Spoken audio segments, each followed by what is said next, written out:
Hey everybody, it's Michael Fisher with PocketNow.com here at the Sony event at CES, checking out the Sony Xperia Z. Brandon Miniman just gave us an awesome hands-on, but now we're going to compare it to the Samsung Galaxy S3. Let's get to it.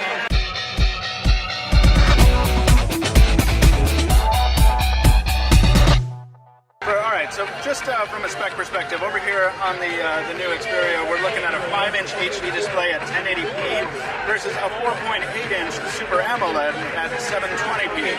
Now, in person here, you can see that a lot of these devices have screen protectors on them, so we can't really give you meaningful impressions on black levels or colored, but this is a very, very sharp display over here, as you might expect.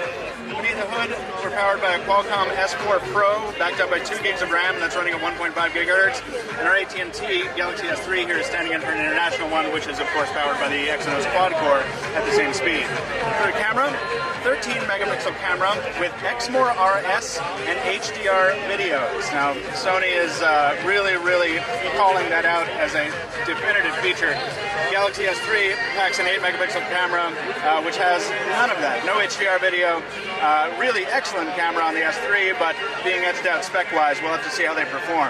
On the front, a 2-megapixel front-facing camera on the new Xperia with 1080p capture versus a 1.9-megapixel camera, almost the same, but 720p on the Galaxy S3. Powering all that, a 2400 milliamp hour battery with something called Stamina. Sony has software customizations that not only allow you to save power by shutting down the data connection, but also lets you keep on certain elements like your corporate email, say, or your Instagram, or whatever you want to run data. The Galaxy S3 has power-saving features, but they are not as specific at this first glance. As far as the physical build goes, we're looking at a less than a millimeter difference in thickness with 7.9 millimeters on the new Exynos versus 8.6 millimeters on the Galaxy S3. Sony is calling this precision engineered. You can see here we've got straight lines and right angles with tempered glass on the front and back versus the Galaxy S3's familiar plastic finish that we have found to be a little bit light for our tastes, or some of us have at least.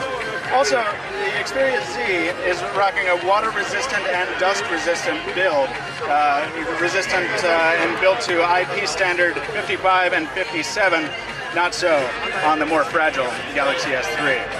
A lot of improvements here, and finally we have some NFC-based customizations built into the new Xperia Z that allow you to share media between Xperia devices and televisions, stereos, etc. And on Samsung, of course, we have a lot of NFC-based features as well. So we'll call that one a draw until we can learn a little bit more about it. And just to give you a little idea of an app launch comparison here, because some folks are into that, and we know that. 1, 2, 3 on Google Maps. And not going to get a fix inside here, and we might be running off a cached version of Google Maps there. So there's also no network support on one of these devices. At any rate, that is a quick look at the comparison. Obviously, we're going to have a more detailed comparison when we get more access to the device. But this is the Samsung Galaxy S3. This is the Sony Xperia Z, brand new here from CES in Las Vegas. It's Pocket Now.